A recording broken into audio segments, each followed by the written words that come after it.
Dios los bendiga, hermanos y amigos. Es un gozo y un privilegio compartir la palabra de Dios por este canal, el Rincón de Dios, creado para anunciar las virtudes de aquel que nos llamó de las tinieblas a su luz admirable. Le damos gracias a Dios primeramente por un día de vida que nos permite respirar, andar, movernos, pensar, compartir con nuestra familia y por todo lo bueno que nos da, porque sabemos y conocemos que todo es un bueno y toda buena dádiva, todo un bueno y toda buena dádiva y todo un perfecto procede del cielo, del Padre de las luces, en el que no se halló tinieblas ni sombra de variación. Le damos gracias a Dios por todo esto en Cristo Jesús, Señor nuestro. También le pido a Dios que sea Él guiando esta prédica, que sea Él guiando cada palabra que yo vaya a decir, que sea Él glorificándose a través de su palabra y a través de su Espíritu Santo, que me dé lo suyo y me lo haga saber, para que el nombre de Dios sea proclamado, exaltado y conocido por muchos. Le pido todo esto en el nombre de mi Señor Jesucristo. Amén y amén. Bueno, hermanos y amigos, seguimos enseñando el Evangelio de Juan. Esta vez vamos a comenzar con el capítulo 6. Recordemos que venimos de una sesión donde los fariseos le dicen a mi Señor Jesús, a nuestro Señor Jesús, perdón, le dicen a nuestro Señor Jesús que su testimonio no es verdadero, que no es verdad, porque Él da testimonio de sí mismo. Bueno, y mi Señor Jesús, luego de decirle muchas cosas, procede a contestar esa acusación. Y Él se la contesta y se la replica diciendo que Él tiene, dándonos varios testigos, varias personas que dan testimonio de Él. Primeramente, el Padre da testimonio del Hijo. Segundo, también dice la palabra en esta sección que Juan el Bautista fue enviado para dar testimonio de él. Y tercero, también contamos que las escrituras mismas dan testimonio de mi Señor, perdón, de mi Señor Jesús, como dice Juan 5:39, escudriñad la escritura porque en ella os aparece que tenéis vida eterna y ellas son las que dan testimonio de mí. Las escrituras a lo largo de todo el Antiguo Testamento y empezando por Génesis 3:15, lo que conocemos como el protoevangelio, dan testimonio de Cristo. Así que obviamente todos los profetas hablaron de Cristo y bueno, las escrituras son testigos de Cristo. Y también encontramos las obras. Él dice que las obras que Él hace dan testimonio de quién Él es y de que lo que está diciendo es verdad. ¿Ok? Entonces, Él les da todo ese abanico de testigos, 4 testigos para ser exacto, de cumpliendo así la ley, porque dice la palabra que o sea que para que algo sea válido tiene que ser presenciado por 2 testigos, por 2 testigos. Entonces mi Señor Jesús cumplió toda la ley. Ok, en esta sesión Él termina diciendo que Él no va a jugar a esos fariseos, que Él no va a jugar, que otro va a ser quien los va a juzgar, Moisés, en que ellos tienen su esperanza, porque Moisés escribió sobre él. Moisés escribió sobre mi Señor Jesús, y si no creen en los escritos de Moisés, tampoco iban a creer en la palabra de mi Señor Jesús. Entonces, así termina esta sección, de la cual la Biblia titula Los Testigos de Cristo, ¿verdad? Luego pasamos al texto que nos compete hoy, que es la alimentación de los 5.000. Aquí lo que vamos a ver es otro milagro portentoso que nos hace ver y contemplar y nos reafirma y nos reafirma este hecho, ¿verdad? La deidad de mi Señor Jesucristo. Gloria a Dios. Entonces vamos a leer la palabra en el nombre del Padre, del Hijo y del Espíritu Santo. Después de esto, Jesús fue al otro lado del mar de Galilea, el de Tiberias, y le seguía una gran multitud porque veían las señales que él hacía sanando en los enfermos. Entonces subió Jesús a un monte y se sentó allí con sus discípulos. Y estaba cerca de la Pascua, la fiesta de los judíos, cuando alzó sus ojos y vio que había venido a él una gran multitud, dijo a Felipe: ¿de dónde compramos pan para que coman esto? Pero esto decía para probarle, porque él sabía lo que había de hacer. Felipe le respondió: 200 denarios de pan no bastarían para que cada uno de ellos tomase un poco. Uno de sus discípulos, Andrés, hermano de Simón Pedro, le dijo: aquí está un muchacho que tiene 5 panes de cebada y 2 pececillos. ¿Más qué es esto para tantos? Entonces Jesús le dijo: hace recostar la gente. Y había mucha hierba en aquel lugar. Y se recostaron como número de 5,000 varones. Tomó Jesús aquellos panes y habiéndolos dado gracias, le repartió entre los discípulos y los discípulos entre los que estaban recostados. Asimismo de los peces cuanto querían. Y cuando se hubieron saciado, dijo a sus discípulos: recoged los pedazos que sobraron para que no se pierda nada. Recogieron pues y llenaron 12 cestas de pedazos que de los cinco panes de cebada sobraron a los que habían comido. Aquellos hombres, entonces, viendo la señal de Jesús que Jesús había hecho, dijeron: este verdaderamente es el profeta de que había de venir al mundo. Pero entendiendo Jesús que iban a venir para apoderarse de él y hacerle rey, volvió a retirarse al monte solo. Bueno, gloria a Dios por tu palabra. Le damos gloria a Dios y que sea Él añadiendo bendición y vida eterna. Lo primero que comienza diciendo el texto en el versículo 1, ¿verdad? Dice: después de esto, Jesús fue al otro lado del mar de Galilea, el de Tiberias. Después de la conversación que tuvo con los fariseos acerca de sus testigos, después de eso, ¿verdad? Después de enseñarle y demostrarle a ellos que efectivamente él no solamente daba testimonio de sí mismo, sino que habían varios testigos que avalaban y respaldaban su ministerio. El más importante, claro está, el Padre, Juan el Bautista, las obras y por último la Escritura. 4 testigos importantísimos, siendo el mayor de todos el testimonio del Padre, ¿okay? Que el Padre le da por el Hijo, como por ejemplo en el bautismo de Juan, él dice: este es mi Hijo amado en el cual tengo toda mi complacencia, ¿okay? Entonces, después de esa conversación que mi Señor tuvo con ellos, ¿verdad? Pasó a este evento. Dice: después de esto, Jesús fue al otro lado del mar de Galilea, el de Tiberias. ¿Okay? Estamos ubicados en el mar después de este hecho, ¿verdad?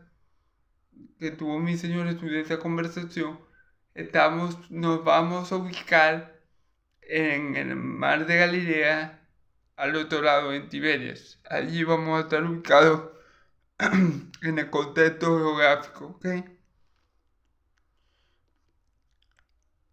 Y le seguía una gran multitud, porque veían las señales que hacía en los enfermos. Ok, a mi Señor Jesús le seguían una gran multitud, ¿verdad?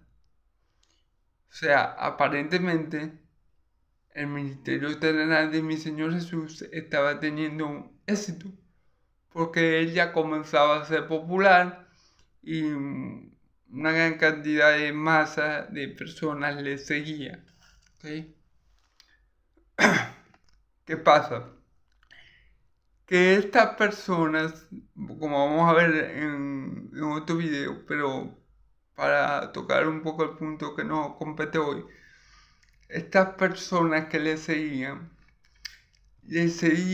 por razones equivocadas, le seguían por las señales que él hacía. Miren, hermanos, el objetivo, hermanos y amigos que me escuchan, de todas las señales que Cristo hizo era que ellos reconocieran su deidad, que ellos confiaran en Él, que ellos depositaran la fe en Él, que ellos creyeran que era el Hijo de Dios viviente para que creyendo en eso tuvieran vida, como dice la declaración de propósito de Juan en Juan 20:31. Si nosotros nos quedamos solamente con lo externo de la señal, ¿verdad? Y nos dejamos guiar porque haya sanidades aquí y allá, podemos ser engañados, hermano. O sea, el objetivo de la sanidad o de la señal, de cualquier señal que mi Señor Jesús hubiera hecho, no era, digámoslo así, el objetivo de, por decirle algo, de liberar al hombre que estaba siendo atormentado por legión, ¿verdad? No recuerdo el nombre del varón.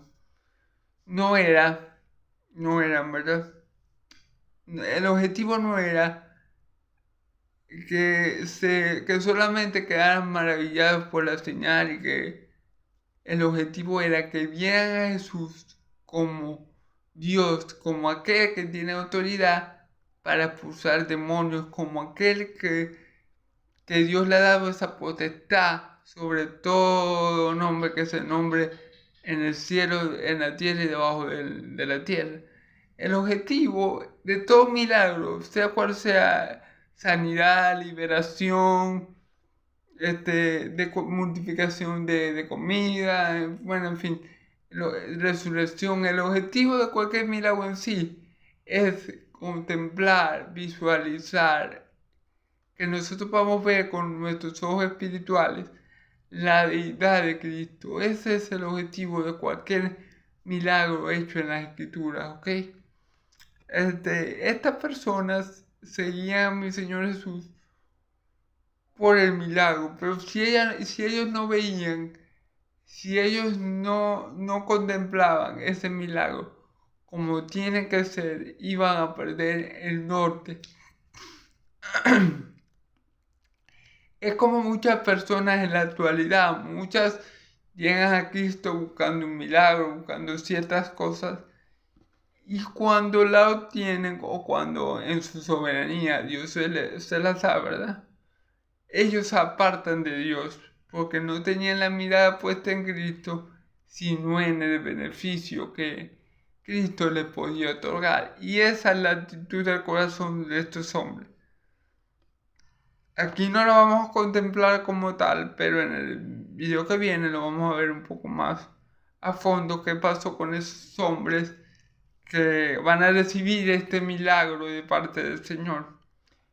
Entonces, como pueden ver, no es solamente ir a Cristo porque habíamos visto un milagro, es que a través de esos milagros creamos que Cristo es el Hijo de Dios, creamos que Cristo es el ungido de Dios. Ese es el verdadero objetivo de los milagros de mi Señor. Más allá de sí, de liberar, de sanar, de multiplicar panes, como vamos a ver. Más allá de eso, el mayor milagro que nosotros recibimos a través de estos hechos portentosos es contemplar la verdadera naturaleza de Cristo, contemplar su divinidad, la gloria de Dios en la faz de Jesucristo. ¿Okay? Y eso es lo que tenemos que tener en claro. Dice, entonces subió Jesús a un monte y se sentó con sus discípulos. Okay. Jesús estaba con sus 12 apóstoles y se sentó en un monte. Y estaba cerca la fiesta de la Pascua de los judíos. Estaba cerca una de las fiestas solemnes del Señor, la Pascua, que era donde se sacrificaba cordero, a cordero que tenía que estar y ser un cordero en perfecto estado, sin mancha y sin defecto, para que ese cordero, esa ofrenda, fuera agradable y aceptable delante de Dios. Ese cordero, esa fiesta se celebra en conmemoración de lo que hizo Dios para sacar al pueblo de Israel, para sacarlo de casa de Faraón por medio de Moisés. Se celebra conmemorando eso. Esa fiesta en hebreo se conoce como el Pesach. Pesach, que significa pasar. Se conmemora para eso, para recordar, ¿verdad? El paso de esclavitud a libertad, de muerte a vida, que tuvieron los israelitas en ese momento cuando Dios los sacó de Egipto. Cuando Moisés los sacó de Egipto por la mano de Dios, obviamente obrando a través de él. Entonces, para eso se conmemora la fiesta, se mata un cordero, los come entre todos y bueno, y para esto se celebra esta fiesta de la Pascua, ¿ok? Hablando un poco de ella solamente.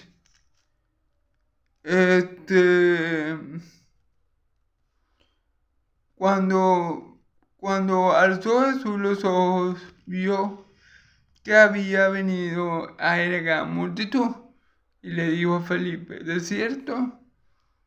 ¿De dónde compraremos pan para que coman estos? O sea, mi Señor Jesús le hace la pregunta a Felipe, ¿de dónde vamos a comprar pan para que coman todo esto? Y miren lo que dice el versículo 6, importante, pero esto decía para probarle, porque él sabía lo que había de hacer. Mi Señor Jesús lo sabe todo. Él sabe cada obra que el Padre le ha dado a hacer. Obviamente, él sabía lo que milagro Dios le había dado a hacer para esa ocasión en particular. Él no tenía necesidad. O sea, esa pregunta, como dice la Escritura, la hizo Jesús a Felipe para probar su fe. Me hace recordar, hermanos, a Génesis, a los primeros capítulos de Génesis, cuando el hombre peca, ¿verdad? Cuando el hombre peca, el hombre se esconde y Dios le pregunta, Adán, ¿dónde estás? Pero ¿por qué Dios le pregunta a Adán, ¿a dónde estás? Yo sabía dónde estaba Adán. Dios no sabe todo, Dios es omnipresente. Dios sabía dónde estaba Adán y por qué razón se había escondido a Adán. Él lo que quiso hacer con la pregunta era que Adán se manifestara. Igual, lo que quiso hacer con esta declaración, mi Señor Jesús, era ver la fe de Felipe, era ver qué iba a expresar Felipe después de dicha declaración. Pero obviamente mi Señor Jesús, que es omnisciente, que conoce todo el plan que el Padre le ha dado a hacer, ¿verdad? Él sabía puntualmente qué tenía que hacer. O sea, él no estaba preocupado porque había mucha gente y no tenía suficiente dinero para comprar los panes para darle a esa multitud. Él no estaba preocupado por eso, él sabía la obra que el Padre le había dado a hacer y esa obra él la iba a llevar a cabo sin falta, ¿ok? Sabemos que mi Señor Jesús Él todo lo conoce, Él conoce la mente y los corazones, Él lo conoce todos, Él lo conoce todo y a todos, así que por eso lo digo en el sentido de probar a Felipe a ver qué había de decir él. Al igual que como Dios en el huerto, perdón, al igual que como Dios en el huerto prueba a Adán y a Eva a ver qué le iban a contestar. Entonces podemos ver esto en este pasaje, ¿ok? Felipe le respondió, 200 denarios de pan no bastarían para que cada uno de ellos tomase un poco. Fíjense bien, la gran cantidad de gente que había, la gran multitud que había, que el salario, creo que en ese tiempo el salario mínimo era de un denario, y él dice 200 denarios no alcanzarán para que esta gente coma siquiera un poco. Entonces, ¿qué quiere decir esto? Que había una gran multitud, que había demasiada gente, que era imposible de saciar, dependiendo de la economía, de las riquezas materiales. Hubiera sido imposible comprar pan para toda esa multitud, hubiera sido imposible tener tanto dinero a la mano para gastar en pan, porque era una multitud muy grande. Versículo 8. Uno de sus discípulos, Andrés, hermano de Simón, Pedro, le dijo, aquí está un muchacho que tiene 5 panes de cebada y 2 pececitos, ¿más qué? ¿Qué es esto para tantos? Fíjense bien, había un hombre que tenía 2 panes y 5 panes y 2 pececillos. Y claro, el apóstol, el hermano de Simón, de Pedro, Andrés, obviamente pensó en lo lógico, en lo humano. Él dijo, bueno, ¿qué es esto para tantos? O sea, esto es muy poco para saciar a muchos, pero pensó con la lógica humana, obviamente, razonando humanamente, lógicamente, no iban a poder jamás ni nunca satisfacer las necesidades de tantos con tan poco. Pero si nos vamos al Antiguo Testamento, esto de multiplicar las cosas, ya mi Señor, nuestro Dios, el Dios de Israel, el Dios de Abraham, de Isaac y de Jacob, ya lo había hecho. Si recordamos cuando Él le proveyó a la viuda, ¿verdad? El tiempo de escasez, Dios por medio del profeta Elías le proveyó a la viuda harina y aceite para que no se le acabara. O sea, él multiplicó el aceite y la harina de la viuda. O sea, ya era un milagro que Dios había manifestado en el Antiguo Testamento.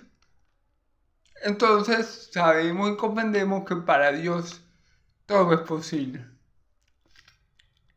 Dios no tiene limitaciones matemáticas. Dios no tiene limitaciones lógicas. Dios no tiene limitaciones humanas. Dios no tiene barreras en lo que Él puede hacer con la palabra de su poder.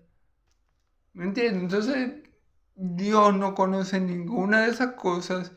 Dios no tiene algo que lo limite en el tiempo y en el espacio. y en lo que Él quiere hacer o no quiere hacer, Dios no tiene nada que lo limite. Entonces, Dios no tiene limitantes cuando se trata de hacer su voluntad y de ejercer su poder omnipotente sobre la creación que Él ha hecho. Y aquí vamos a contemplar ese poder de Dios obrando poderosamente y haciendo un milagro, digámoslo así, a mayor escala que el que se vio en el Antiguo Testamento. Porque en el Antiguo Testamento, gloria a Dios por eso, Él multiplicó el aceite y la harina de esa viuda para que ella pudiera sobrevivir en el tiempo de escasez con su hijo por medio del profeta Elías. Pero en esta ocasión vamos a ver cómo Dios multiplica estos pocos peces, panes y pececillos para que coman muchos del pueblo de Israel. ¿Okay?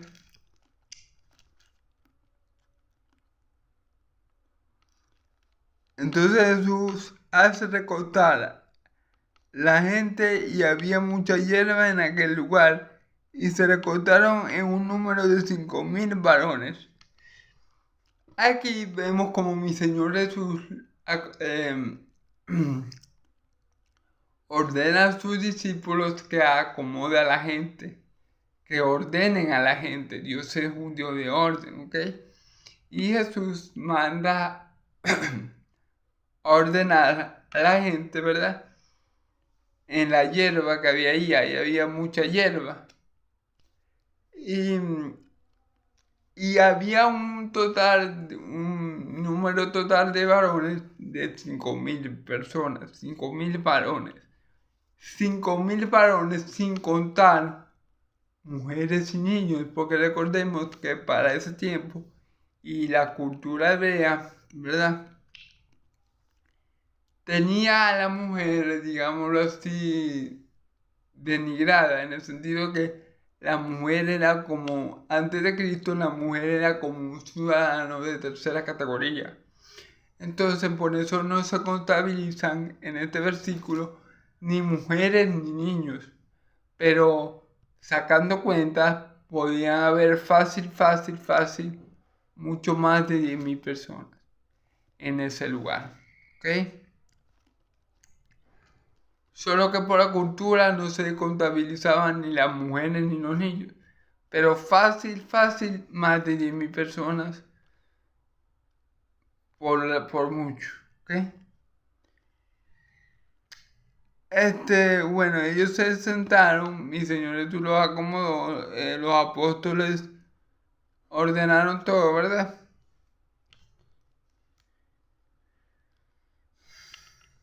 Y dice la palabra, y tomó Jesús aquellos panes, y habiéndolos dado gracias, los repartió entre los discípulos y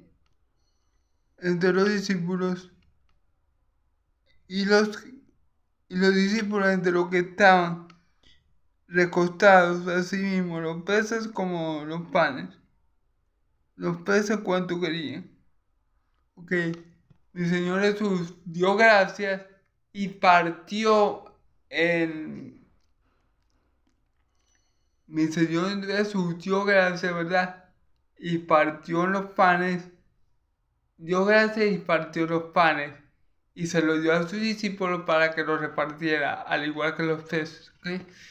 Entonces mi Señor Jesús repartió estos pocos panes y peces entre esa multitud y veremos cómo el poder de Dios obra a través de mi Señor Jesús para que puedan comer esta gran multitud de personas.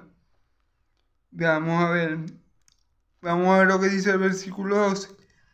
Y cuando se hubieron saciado, dijo a sus discípulos: recoged los pedazos que sobran para que no se pierda. Y recogieron pues y llenaron 12 pedazos, 12 setas de pedazos que de los 5 panes de cebada sobraron a los que habían comido. Fíjense bien, de los 5 panes, después de que esa gran multitud de más de 5.000 personas comieron, sobraron 12 cestas llenas, repletas del pan que había sobrado. Entonces allí vemos el poder de Dios obrando portentosamente para que ellos contemplaran la deidad de Cristo, para que ellos contemplaran que Cristo era el que él decía ser. Como dijo mi Señor en la sesión pasada, las obras que yo hago dan testimonio de quién soy, dan testimonio de lo que yo digo, que lo que yo digo y hago, lo hago en representación del Padre. Dan testimonio de que el Padre está conmigo, dan testimonio de mi deidad y dan testimonio de quién yo soy realmente. Entonces, esta señal no es diferente a las otras que hemos visto. Esa señal tiene que llevar a las personas, tiene que llevar a los que la contemplaron a tener fe salvífica, a tener fe genuina, a buscar, ¿verdad?, la salvación que está en Cristo. No a maravillarse temporalmente por una señal, el que oye, que fue lo que hicieron estas personas. ¿Por qué le digo temporalmente? Porque bueno, en los otros versículos vamos a ver que estas personas no creyeron verdaderamente en Jesús. Vamos a ver que estas personas se apartan de Jesús. Vamos a ver cómo es estas personas cuando la palabra de Jesús les resulta gravosa. Estas personas que contemplaron este milagro, que no es un milagro pequeño, que no es algo que se haya hecho, no es algo que se vea todos los días, es algo que alguna vez se hizo, como les dije, en el Antiguo Testamento, pero a mucho menor escala. Mi Señor Jesús lo hizo mucho más grande que lo que hizo Elías en aquel entonces. Pero vamos a ver cómo estas personas que reciben este milagro no ven el milagro y no lo asimilan como tienen que verlo y asimilarlo para tener verdadera fe, una fe salvadora en Cristo Jesús. Eso lo vamos a ver en el próximo video, pero fíjense bien lo que dice aquí. Fíjense bien. Aquellos hombres, entonces, viendo la seta que Jesús había hecho, dijeron: este verdaderamente es el profeta que debe venir al mundo. Claro, ellos viendo, esa señal, obviamente quedaron impactados en el momento y dijeron: este es el profeta que debe venir al mundo. Cuando un judío se refería al profeta que debía venir al mundo, se refería al profeta anunciado por Moisés, al profeta de profetas, al profeta que anunció Moisés en Deuteronomio 18:18, cuando él dice que se levantaría un profeta semejante a él, y el que no lo oyere sería desarraigado del pueblo. Por eso mi Señor Jesús le dice en los versículos anteriores, en el capítulo 5, mi Señor Jesús le dice: yo no soy el que lo voy a acusar delante de Dios. El que lo va a acusar a ustedes es Moisés, en el que ustedes tienen su esperanza, porque Moisés escribió de mí. Y si no creen en los escritos de Moisés, como vaya que en mis palabras. Por eso es que Jesús le dice esto. Porque Moisés escribió de Jesús. ¿Cómo escribió de Jesús? Bueno, cuando Moisés escribió que iba a venir un profeta semejante a él se estaba refiriendo a mi Señor Jesús. Entonces, las palabras de Moisés iban a juzgar al pueblo de Israel, ¿ok? Entonces, obviamente, todo judío, cuando decía el profeta que había de venir, sabía bien exactamente lo que él estaba diciendo. Él estaba diciendo, hey, este es el profeta del que habló Moisés. Y todos los judíos tenían este conocimiento, todos los judíos sabían del profeta que había de venir, del profeta que había de venir. Y esto es lo que ellos están citando. Ellos maravillados por el milagro, que obviamente no es para menos, porque alimentar una multitud de 5.000 personas o más, o hasta más de 10.000, contando mujeres y niños, como la Biblia no nos especifica el número, pero sabemos que son mucho más de 10.000. Estoy convencido de eso, de que eran mucho más de 10.000 personas. A ellos ver este milagro que nomás se había hecho una vez en el Antiguo Testamento y a menor escala, a una escala mucho más pequeña, ellos obviamente estaban maravillados y dijeron y declararon una gran verdad. Vieron a mi Señor Jesús como el profeta que debe venir. Ahora, ellos dijeron esto inspirados por la emoción, por lo que ellos vieron en ese momento. ¿Ok? No es lo mismo. Esa declaración que ellos hicieron por la emoción, porque quedaron maravillados y tal. No es lo mismo esa declaración que, por ejemplo, la declaración que hizo Pedro cuando dijo, tú eres el Hijo de Dios viviente, porque esa declaración, como sigue diciendo mi Señor Jesús, es inspirada por el Espíritu Santo. A Pedro se lo reveló el Espíritu Santo. Estos hombres que aquí declararon una verdad, ciertamente mi Señor Jesús era el profeta de que hablaba Moisés, era el profeta, ¿verdad? Pero fueron movidos por la emoción, fueron movidos por el momento, fueron movidos por sentimientos, digámoslo así, humanos. Y eso es lo que pasa hoy en muchas congregaciones. Cuando la gente ve los supuestos milagros, porque no todos son milagros verdaderos, hay que decirlo. Cuando la gente ve los supuestos milagros, ¿verdad? Esta gente se deja llevar por el emocionalismo, por la euforia, por los sentimientos y bueno. Y caen en eso. Y esto fue lo que le pasó a estas personas que contemplaron este milagro. No, ellos no se convirtieron a Cristo de corazón, simplemente estaban asombrados y eufóricos por el milagro que había visto. Y en ese momento ellos dijeron esa verdad, pero no era algo que ellos creyeran de corazón.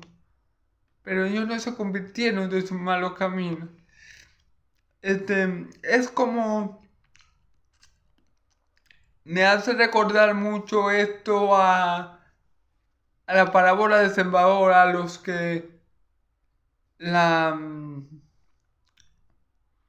a la parte de la semilla que cae entre los pedregales, que ellos reciben la palabra, pero al no tener raíz, al no tener una raíz profunda, fundamento estable, al no estar bien arraigados a la roca que es Cristo, cuando viene la prueba a causa de la palabra, ellos se apartan porque no pueden, no resisten la prueba.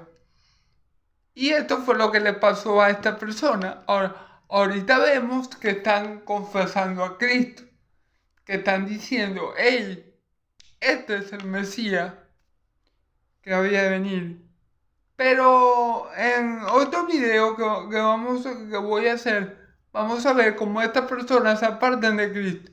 Y se apartan simplemente por el hecho de que no pueden tolerar las palabras de Cristo. Las palabras de Cristo no hayan cabida en ellos, como mi Señor Jesús le dice a los fariseos. Entonces vamos a ver cómo estas personas que reciben y ven ocularmente este milagro tan grande, ¿verdad?, que hizo el Señor por medio de su Hijo amado, nuestro Señor y Salvador Jesucristo. Vamos a ver cómo estas personas que ven ese milagro, que creyeron, que dijeron esa gran verdad, luego esa parte. Es igual a que en la iglesia de hoy en día, hermanos. A veces, como les vengo comentando, la gente va, ve los milagros y las señales y todo, y confiesan a Cristo como su Señor y Salvador. Y dicen, sí, creemos en Cristo, y pasan y hacen la oración de fe. Pero un mes, 2 meses después, no sabemos más de esa persona. No va a la iglesia, no comparte con los hermanos. En fin, esa persona deja de ser creyente. Pero no es que deja de ser creyente, hermano, es que nunca lo fue. Y que fue movido en ese momento por la emoción, por la euforia de ver la señal, digámoslo así, a confesar a Cristo. Pero eso no se lo reveló Dios, como en caso de Pedro. Eso fue originado, fue producido, movido por la emoción del momento. Y allí está el detalle. Estos varones no se convirtieron a Cristo. Verdaderamente ellos, aunque divulgaron y declararon, por así decirlo, una verdad, irrevocable, que es que Cristo era el profeta que había de venir, tal como lo había dicho Moisés. Estos varones no tenían verdadera fe, era como la semilla que cayó entre los pedregales, como ya le vengo diciendo, cuando mi Señor Jesús le dijo a ellos, y eso lo vamos a ver más adelante, cuando mi Señor Jesús le habla a ellos una palabra que ellos no pueden soportar, no pueden digerir, no pueden asimilar, ellos apartan. Entonces, quiere decir que la fe de ellos no fue fe salvadora, que fue una fe humana que en ese momento se activó, digámoslo así, a causa de la señal que vieron, a causa del emocionalismo que había en ellos cuando ellos vieron que efectivamente cuando mi Señor Jesús dio gracias y repartió los panes, sobraron 12 cestas de esto. Ya viendo comiendo todos los allí presentes, que eran más de 5.000 personas. Entonces, esto es lo que podemos apreciar aquí. Estos hombres no eran verdaderos convertidos. Estos hombres, como lo vamos a ver más adelante, veremos que en verdad no eran de Cristo, ¿ok?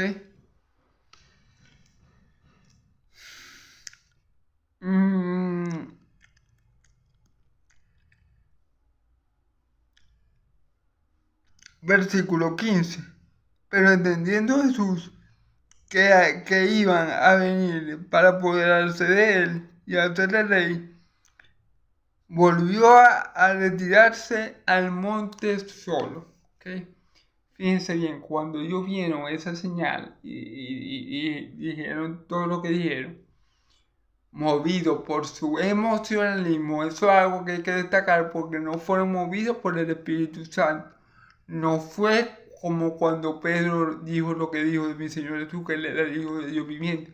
No fue como cuando el ladrón que estaba en la cruz, ¿verdad?, dijo a mi Señor, Señor, acuérdate de mí cuando estés en tu reino. No fue ese tipo de reacción la que ellos tuvieron. Ellos tuvieron una reacción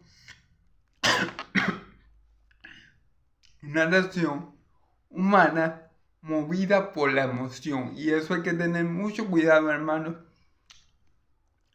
los cristianos, ¿verdad? Nuestra fe no es una fe emocional. La fe del cristiano tiene que ser una fe bíblica, una fe establecida en base a las Escrituras, en base a nuestro conocimiento de Dios, de sus atributos, de su deidad, de su poder, de su soberanía, de su fidelidad. En base a eso es que debe estar cimentada nuestra fe, no en base a emociones humanas que vienen de un corazón corrompido. ¿Ok? Entonces hay que tener cuidado con eso. Y fíjense bien que ahora nos dice la Escritura que mi Señor Jesús sabían que estos hombres querían apoderarse de él para ser el rey y volvió a retirarse al monte solo. Fíjense bien, mi Señor Jesús conoce los corazones, Él conoce a todos. Él dice que Él no necesita que nadie dé testimonio, que nadie le dé testimonio del hombre porque Él conoce lo que hay en el corazón de los hombres. Y aquí queda de manifiesto el atributo de la omnisciencia de mi Señor Jesucristo, el atributo de Dios de escudriñar la mente y los corazones, que ningún hombre terrenal puede hacer. Entonces,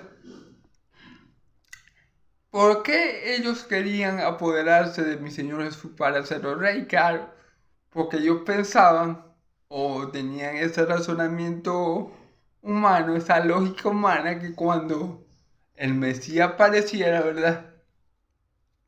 Él iba a ser rey, pero él iba a ser un rey político, un gobernante político que los iba a libertar a ellos de la esclavitud y del yugo del Imperio Romano. Eso es lo que pensaban. Ese tipo de Mesías era que el pueblo de Israel esperaba. Ellos esperaban un Mesías tipo David, que fuera un guerrero, que fuera un conquistador, que derrocara al Imperio Romano. Y efectivamente, Dios les mandó un Mesías tipo David, pero como David cuando era pastor, que sí iba a derrocar a un imperio, pero al imperio que tenía Satanás por medio de la muerte. A ese era el imperio que Jesús venía a derrocar, no a los imperios terrenales. Eso lo va a hacer mi Señor Jesús en su segunda venida. En su primera venida, Él se encargó de derrocar y de destruir a que tenía poder de la muerte, a que había establecido un imperio por medio de la muerte. Esto es Satanás. Entonces, ellos estaban viendo al Mesías de manera terrenal y al, digámoslo así, el gobierno de Mesías de manera terrenal, cuando mi Señor, nuestro Dios, envió al Mesías para establecer primeramente su gobierno espiritual, su gobierno en nuestros corazones, su gobierno en los que Él había de salvar. Después, cuando vuelva por segunda vez, obviamente establecerá su gobierno aquí en la tierra de forma terrenal y permanente. Pero mientras tanto, ya tenemos la liberación de ese otro mal gobierno que había, que era del diablo. Entonces, gloria a Dios por eso. Pero mi Señor Jesús conocía esto y ¿él qué hizo? Cuando lo vinieron a buscar para hacerle el rey, porque cosa que ya él sabía que esos judíos tenían en el corazón, ¿verdad? Él se apartó de ese lugar. ¿Ok? Esto nos certifica y afirma lo que Jesús había dicho de sí mismo, que había dicho mi Señor Jesús de sí mismo. Gloria de los hombres, yo no recibo gloria de los hombres. Si mi Señor Jesús hubiera sido otro, hubiera buscado la gloria de los hombres, hubiera buscado su propia gloria aquí en la tierra, Él hubiera permitido que esa gente lo volviera rey. Él hubiera permitido que esa gente se apoderase de él y efectivamente lo volviera rey. Pero como Mi Señor Jesús no es como un hombre ordinario, no es como nosotros, en el sentido de que nosotros a veces decimos algo y hacemos todo lo contrario. Mi Señor Jesús lo que dice con su boca lo respalda luego con sus hechos. Entonces, vemos aquí que mi Señor Jesús se apartó de aquel lugar y se fue a un monte solo. ¿Por qué? Porque Él es fiel a la palabra que Él mismo ha dicho. Él ha dicho, yo no recibo gloria de los hombres, y Él no iba buscando tal gloria. ¿Ok?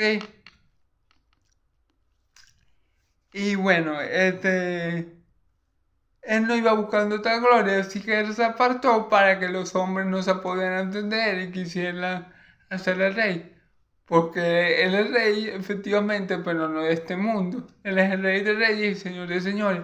Así que no necesita ningún nombramiento aquí en la tierra como rey, porque de Él es la tierra y su plenitud. Entonces Él no necesita que ningún hombre lo haga rey, porque ya nuestro Dios y Padre de todos lo ha hecho Rey de Reyes y Señor de Señores. Así que Él no necesita más título y más gloria que la que el Padre le da.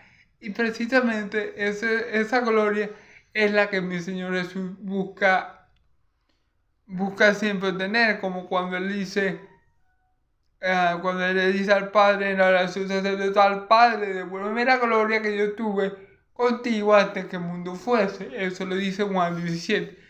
Entonces, para terminar, hermano, ya para concluir, ¿verdad? Vimos en este pasaje cómo la gente, ¿verdad?, sigue a Jesús por las razones incorrectas. No hay que seguir a Jesús, hermanos y amigos, por un milagro X o Y que veamos. Recordemos que el anticristo que ha de venir en los últimos tiempos, va a engañar a muchos precisamente en base de milagros y señales engañosas. Entonces no hay que fiarse de alguien porque este alguien haga ciertas señales y prodigios. Si la señal viene de Dios verdaderamente y es movida por el Espíritu Santo verdaderamente, esa señal va a glorificar al Padre. Y los que están ahí, si verdaderamente son hijos de Dios, verdaderamente son ovejas del prado de Dios, ¿verdad? Para ver correctamente las señales. Y las señales, cualquier señal que Dios haga aquí en la tierra con su poder omnipotente, como gusta llamarlo a mí, y como realmente es, pero nos va a llevar a ver a Cristo, nos va a llevar a contemplar a Cristo, nos va a llevar a tener más fe en Cristo para salvarnos. Esa es la razón de ser de todo milagro. Vimos como mi Señor Jesús despliega su poder en este milagro, dándole de comer a muchos, pero estos panes que ellos reciben por parte de mi Señor Jesús, aunque fue un milagro portentoso y glorioso que mi Señor Jesús manifestó, ¿verdad? Estos panes iban a saciar el hambre de estas personas momentáneamente. Vamos a ver en otro versículo cómo esa gente lo continúa siguiendo para que Jesús le siga dando pan, pero pan físico. Estos panes saciaron a estas personas, a estas 5,000 personas, que no es poca cosa obviamente, pero lo sanaron, lo saciaron, digámoslo así, terrenalmente hablando, físicamente hablando. ¿Ok? Y bueno,